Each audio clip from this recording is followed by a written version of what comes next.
Hello students, welcome to this session. In this session we are going to discuss the topic called as validating form. Okay. Now previous class we have discussed some of the basic events like on click, on blur, on load. So there are many events that can be performed on the objects or elements of the HTML. Now today we are going to discuss the topic called as validating inputs. So validating inputs is one of the common uses of JavaScript is to check the values. Okay. So before sending the information to the server, the information will be checked in the client system itself, which is done with the help of JavaScript. Okay. So provided in the forms by the user to determine whether the values are sensible or not. What does that mean is, so if you have a text box which is taking the input of phone number, in that case you are supposed to give only digits like numbers between 0 to 9. You cannot give number any alphabets or special symbols as a phone number or as a mobile number, which is invalid. Those type of things are nothing but we need to check, or those type of values we need to check before we are sending those values to the server, which is done by using JavaScript. And we have already discussed a program that is based on validating email in the previous sessions. You can just go through those programs now. So when a user fills a form input incorrectly and JavaScript event handler function detects that error, the function should be produced an alert message indicating the error to the user and informing the user for the correct format of input. Okay, whenever a user makes any mistake in providing input, we should inform the user that he had made some say mistake. uh, from form in the next example includes two passwords input elements along with reset and submit button. So JavaScript function is used to check the password called either when submission of the button or when pressed using on submit event. Okay, so the call or when the second text box loses focus using the blur event. So the function performs two different tests. The first, to determine whether the user has typed the initial password. So it is going to check whether the initial password is empty or not. If no password is given, it is going to give you an alert message. And second, it is going to check whether the second password that is typed, it is similar to that of the password that is previously typed. In the sense, if you check the diagram like this, we are going to have, or we have the program where we have two text boxes, one is your password and verify password. So first thing what we are going to check, we are going to check whether the first input what you have given, whether it is empty or not. If it is empty, we are going to say please enter valid password. Once you enter the password, next we are going to check for whether both the passwords are correct or not. Okay, now how this is done, this is done when you click on this say submit button. Now this is a button, so we'll have a function called as on click. Okay, so when you click that particular button called as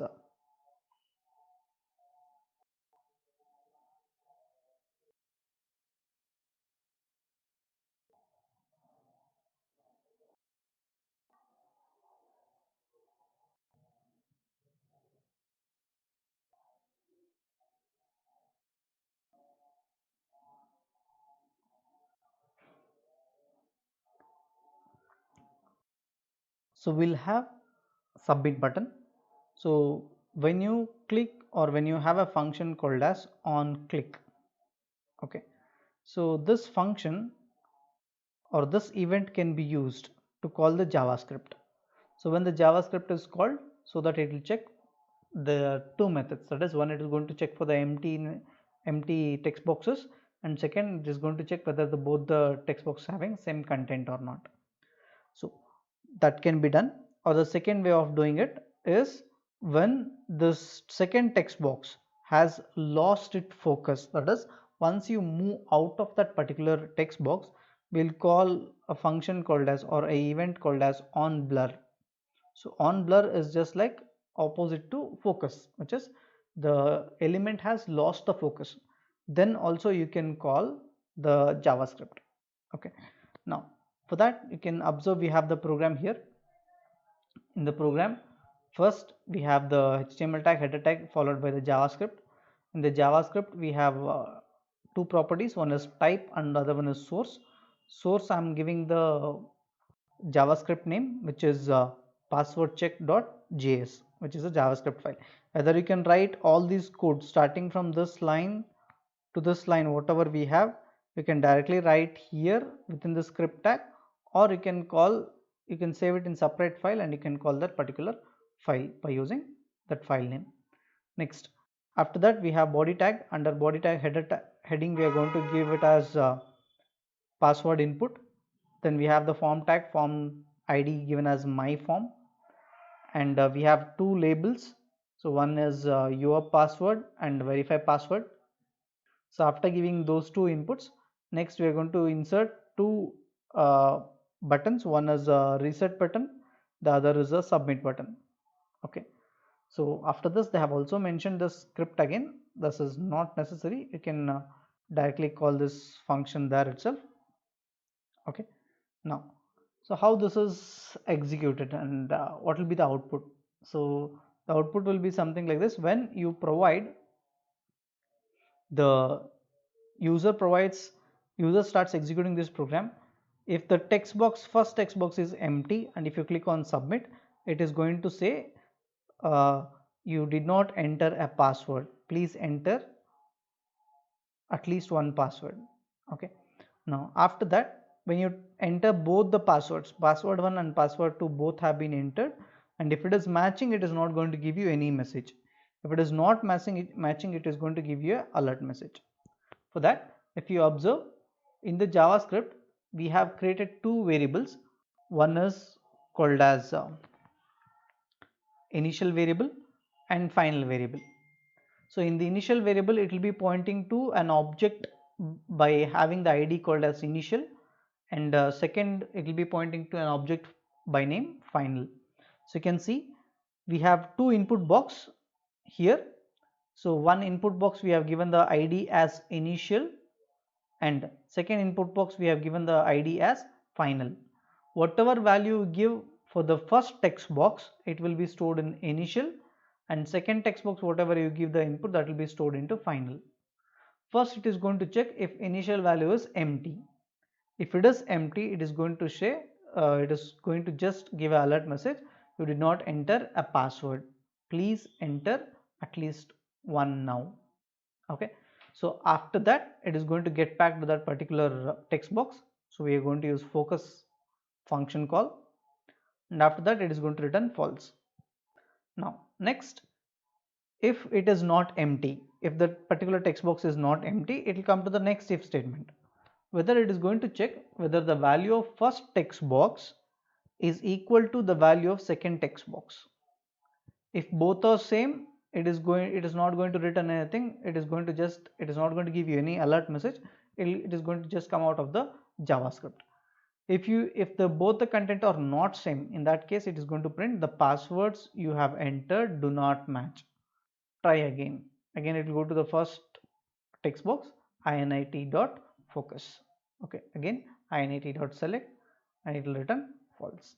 So it will return only true when both the if statements are false. Okay, so that is about one of the example of how to handle the input that is given for a say text box. Now coming to pattern matching. Pattern matching can also be used for several validations. One of the example is given here to check whether a given input is name or not. As you know, name cannot have numbers, like any numbers between 0 to 9 is not allowed when you are giving the name as input. In that case, we'll be using this as a pattern. So we are going to use this pattern to search whether this is available in the given text box or not. If you want to check a phone number, we are going to use this pattern. So you can see number of digits is 3 and 8. Okay, if it is not 3 and not 8, we are going to provide, or the alert message will be displayed. I have the program here which contains again the same script tag, and the name of the JavaScript is validator.js. This contains two text boxes. See, the type is text. The first type is now called as name, and second text box is nothing but phone number. And we have two buttons, one is reset, other one is submit. Okay, now this function is called by using these methods like document.getElement by id of customer name on change. Whenever you change the content of that particular text box, it is going to call check name. Whenever you are going to change the content of phone number, then it is going to call check phone number. So we have two functions, one is check name, other one is check phone number. You can see first function, which is check name, which is used to check whether the given input name is correct or not, and next function we have is check phone number, which is used to check the phone number. Now first we are going to take the content, the values, and it will be stored into my name, and again we are going to search that with the pattern. So we are going to initialize a variable called as POS, which is going to identify whether the pattern, whatever the content has given, whether it is matching the pattern or not. If it is not matching, it is going to give the value greater than 0 or less than 0. Okay, so the value can be greater than 0 or less than 0 in case the pattern doesn't match. If not, if it is equal to 0, then it is matching. Okay, so if it is not equal to 0, then it is not matching, the content does not match. So the pattern, so we are using my name, the variable dot value dot search. What we are going to search? We are going to search, it can be having any alphabets between A to Z, comma, it will be followed by again any name by capital or small, comma, and it can have capital letters A to Z. When it represents a question mark, it is nothing but it can be available or you can miss it.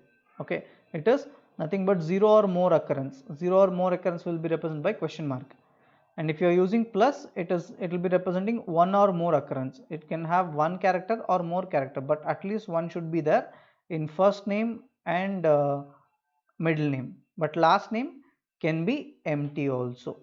Okay, that is why we will be using question mark there. And again, after, if this condition is true, if the text is matching, then this value will be 0. So then this function will not be executed.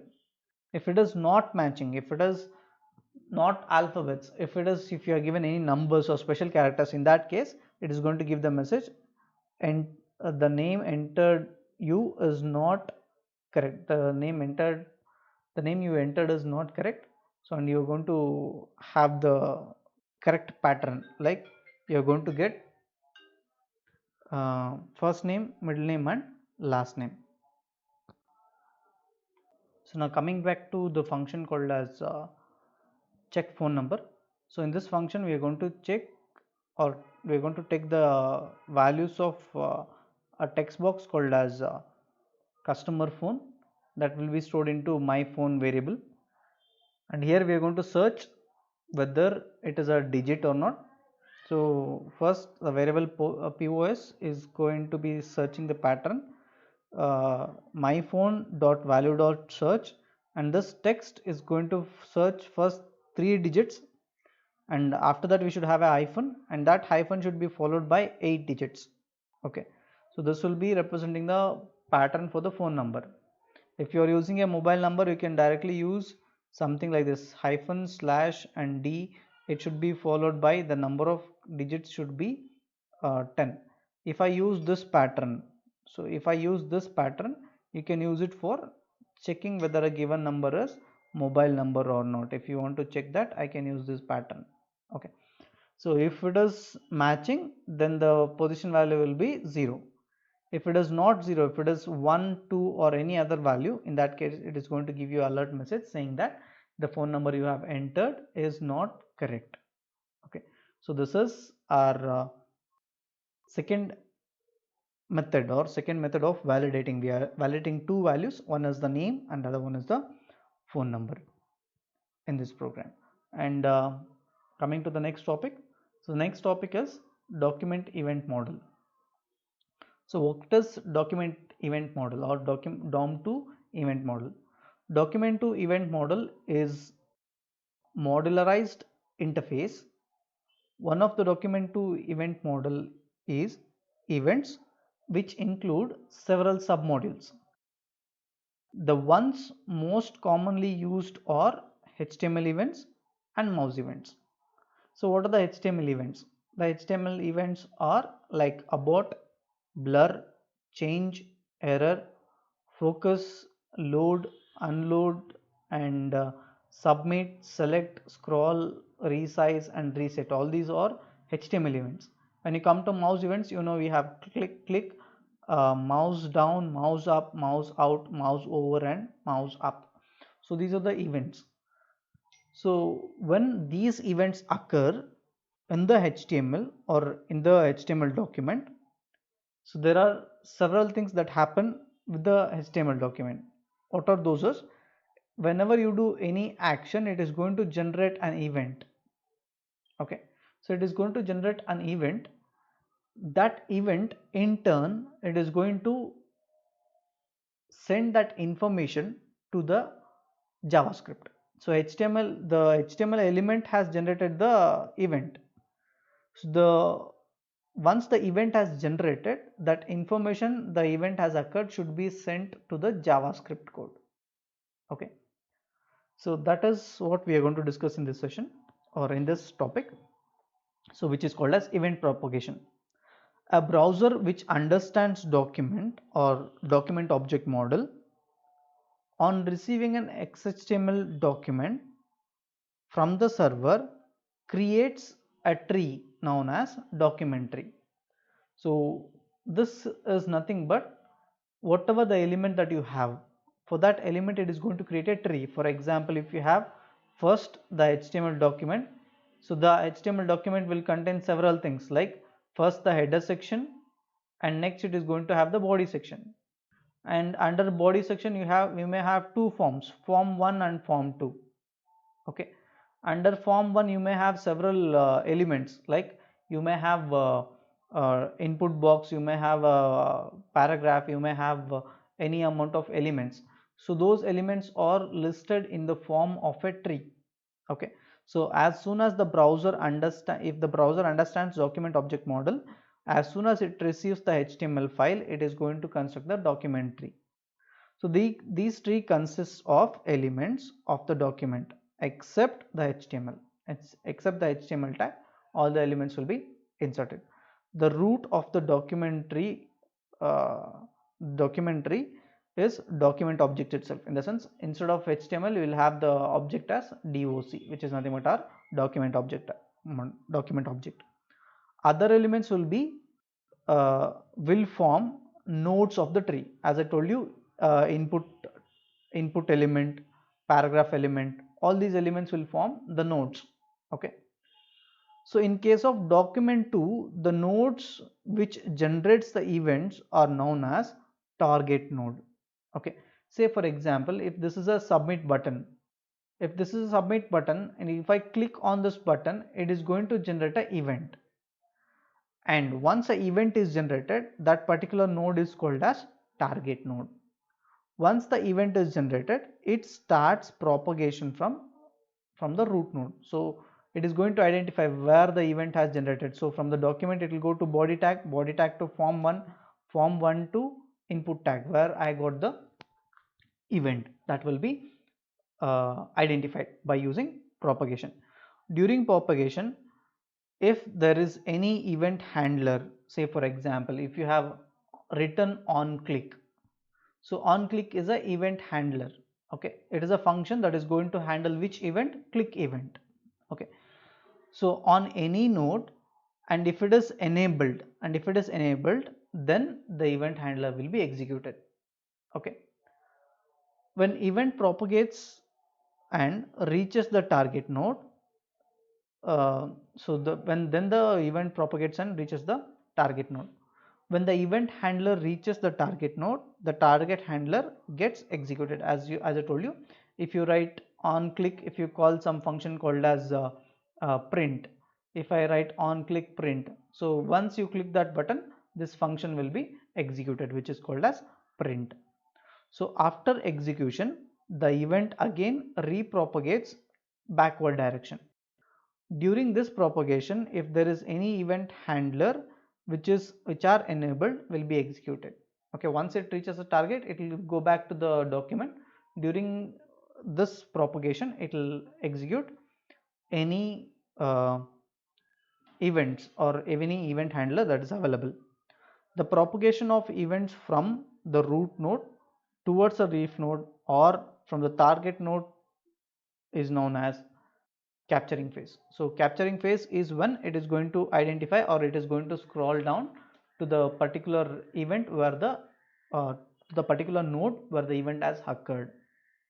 So the execution of event handler on the target node is known as execution phase. So we have capture phase, we have execution phase, and at last, so the propagation of the event from leaf node or from the target node is known as bubbling phase. So once we identify the say target node, we'll go back to the root node, that is document object.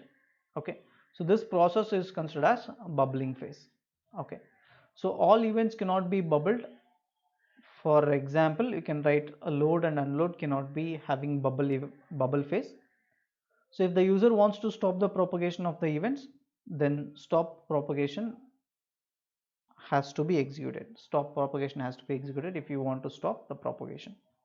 So this is about what is document to object model. You need to explain these steps, which are very important, regarding what is document to object model and what are the event propagation that occurs in document to object model. So I'll stop this session here. In the next session, we are going to continue with the event registration. Thank you.